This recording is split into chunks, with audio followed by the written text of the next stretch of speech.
తెలుసో తెలియకో మనం ఒక తప్పు చేస్తే ఆ తప్పు వల్ల మనం ఎంత భయపడాలనేది చెప్తాను. నాకు మా నాన్న గేదెలకి తౌడు తెమ్మని డబ్బులు ఇచ్చి పంపాడు కొట్టి దగ్గరికి. పంపితే ఆయన తౌడు ఇచ్చేసి ఆ ₹2 ఎంతో ఎక్కువ ఇచ్చేసాడు నాకు తిరిగి. ఇస్తే శుభ్రంగా డబ్బులు కొనేసుకున్నాను. ఒక 2 రోజులు వాడికిని తినేసాను శుభ్రంగానే. ఆ తర్వాత మళ్ళీ తౌడు తెమ్మన్నాడు ఒక వారం పోయాక. కానీ ఆ కుట్లోకి వెళ్తాక నాకు భయం వేసింది. ఎందుకంటే మొన్న డబ్బులు ఇచ్చేసాడు కదా ఎక్స్ట్రా అయినా, ఏమో ఒకవేళ గుర్తుపెట్టేసి మొన్న నీకు ఎక్కువ ఇచ్చేసిండ్రా అన్నాడు అనుకో, ఏం చేస్తాం? ఈ డబ్బులో ఉంచలేదు, మనం తినేసాం.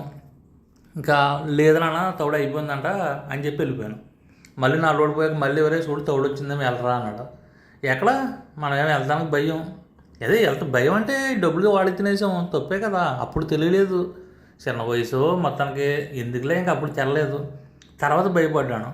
సో దాన్ని బట్టి ఏం నేర్చుకున్నా అంటే ఎప్పుడైనా సరే ఎక్కడైనా సరే తర్వాత నేను చాలా దుక్కులకి వెళ్ళేవాడిని. ఏమైనా డబ్బులు ఎక్కువ ఇచ్చారనుకో చెప్పిచ్చేసేవాడిని.